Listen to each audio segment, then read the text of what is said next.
following people that you're about to see are drug-exposed individuals that are from a real alcoholic and drug treatment center. These individuals are categorized under 5 levels, starting from level 0, which means they just started the rehab program. After 15 days, they become a level 1. As for the rest of the levels, they are achieved based off good behavior, improvement, and cooperation.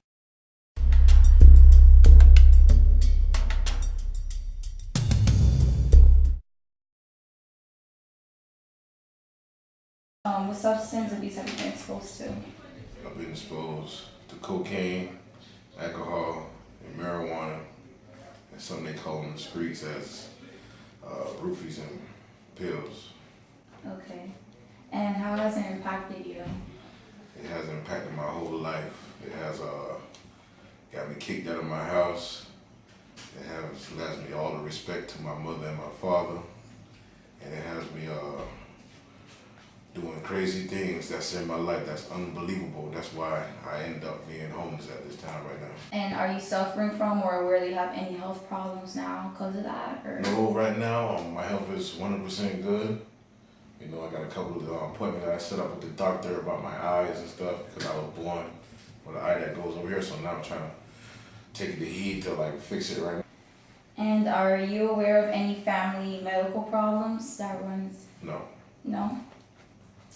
Is there anything that influenced you that caused you to do all those drugs, like in your past? Well, back in the day, see, I'm a Jamaican. I speak patois. So back in the days, you know what I'm saying, my father, we used to go to Jamaica a lot. I was around a lot of marijuana.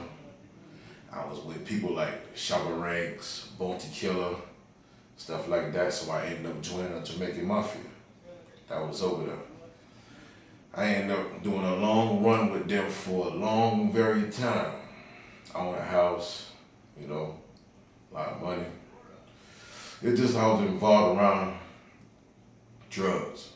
Yeah. Drugs put me in a point that I wanted to smoke marijuana every day. I wanted to smoke marijuana every day. If I couldn't get it, I was getting irritated. I was getting mad. My lady pissed me off. I need a joint. You know, then they started going to cocaine. Then from cocaine, it went to the pills. Then from the pills, it went to the alcohol. From the alcohol, that's when They get all spread it and everything just went. Yeah, everything went absolutely total different direction. And do you remember like how you used to feel when you were in these drugs? And, like, How I used to feel? Yeah, compared to now that you realize your mistakes. Well, excuse me on my language, but I used to feel. No, it's okay. Express how you want to feel. Yeah, I used to feel real up, you know, but I looked at it as like running away from my problem, but it only brought me more and more problems. And, you know, like the feeling of it, you know, of cocaine and stand up and like grittling your teeth because, you know, you're on cocaine and the marijuana, I don't know, it just to give me the munchies or something. I used to just eat a lot, but that's not a good thing to say because I don't want to influence nobody to smoke marijuana. No, of course not. Because, you know, it does kill your brain cells one by one. Yeah. I don't want to influence nobody. Just for the radio. I know if y'all watch this in the class, you know, I won't influence nobody to use marijuana. But you know, drugs is in my family, you know. You know, my dad, you know, my uncles and stuff. You guys know about Silver Spoon Restaurant and stuff like that. You know, we're Jamaicans, so we're all over. Do you recall any memories of like, or anything, any information your mom used to tell you when she was pregnant with you, if she went through stress or any abuse as well or anything like that? Actually, I remember my mom telling me that she used to smoke marijuana and when she was pregnant with me.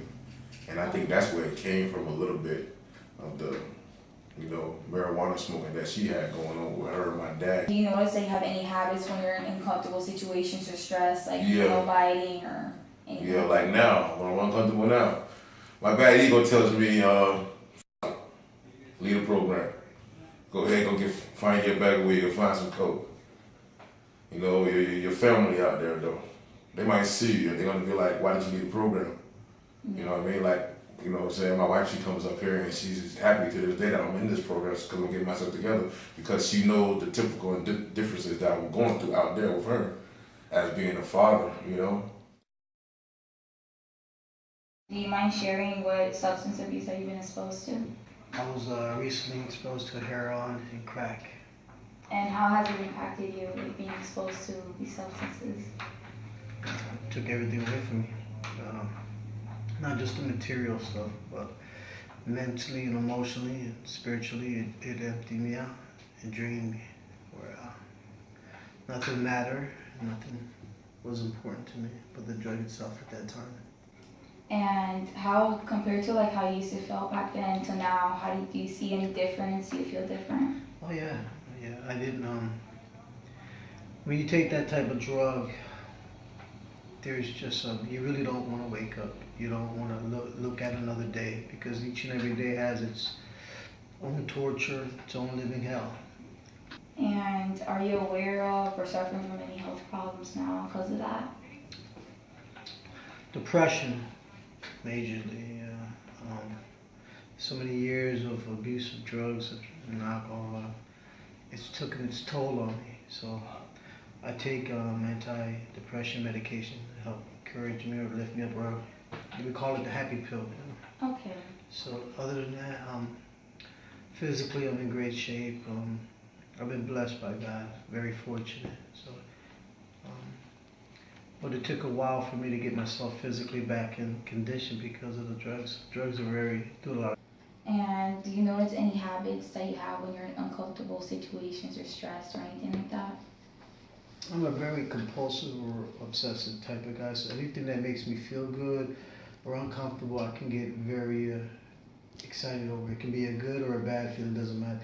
But because of my using for so many years, I'm very careful with the type of person. I get addicted to working out. I can get addicted to anything that makes me feel good or That you enjoy doing?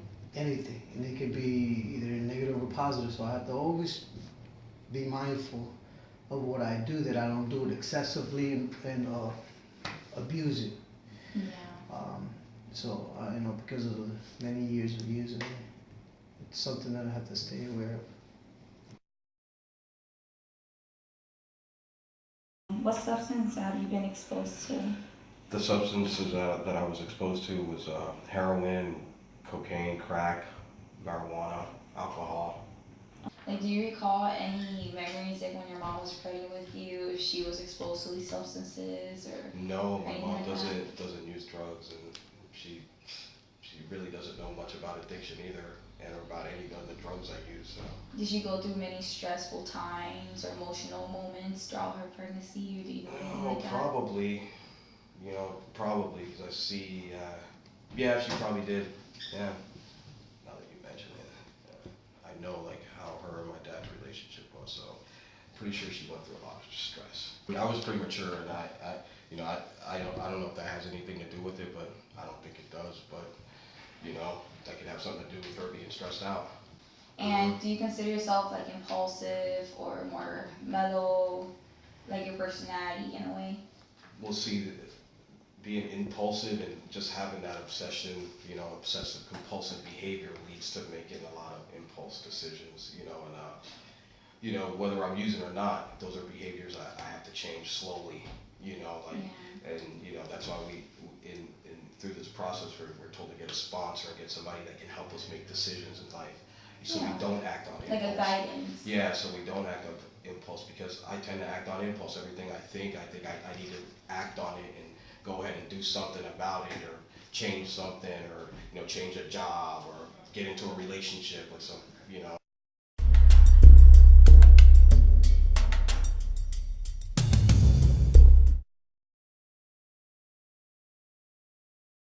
Are you aware of any background medical history in your family?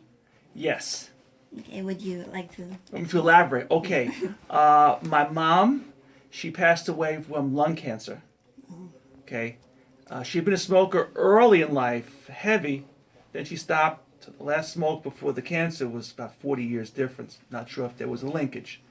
Pretty much that's it. There's also diabetes on her side, 2 generations back. So nothing recent, but it was there.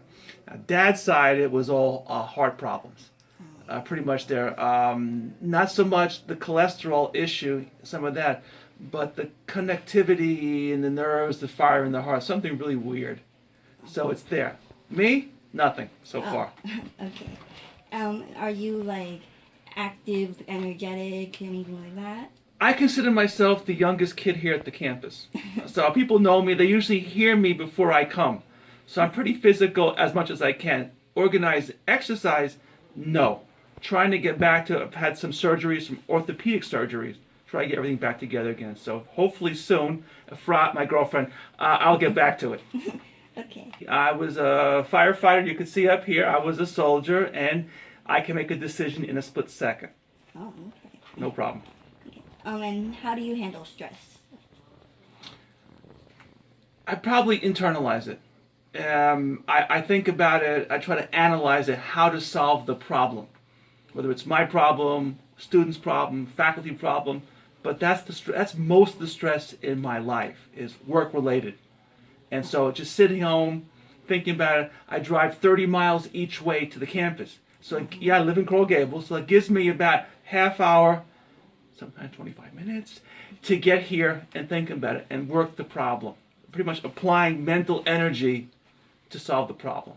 Oh, okay. What does your diet consist of? Like, are you, like, would you say you have like a high fat diet, or are you very like... I was probably raised on such, but my girlfriend comes from the Middle East. So being around her, and she's a physician, there's been a lot more vegetables, salads.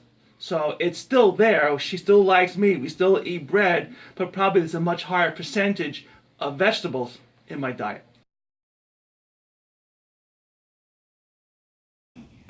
Are you aware of any background medical history in your family? I mean, I think my mom, she suffered these stones that they develop in the gallbladder. So that's one. Do you have any? I had kidney stones once. Other than that, I'm pretty much healthy. Okay. Are you active in your everyday lifestyle? I try. Usually what I do is I swim. How do you feel about drugs in general? I think and actually I'm a biology professor. So if you're seeing this, we are related to all other creatures. At the molecular level, for example, we share this thing called DNA. So, lots of the chemicals plants produce, for example, our systems, they understand it. Since, all these enzymes, all these proteins, all these molecules, sometimes we can intake those and then our body will recognize them. So I guess it depends on, what you say or how you want to define, a drug.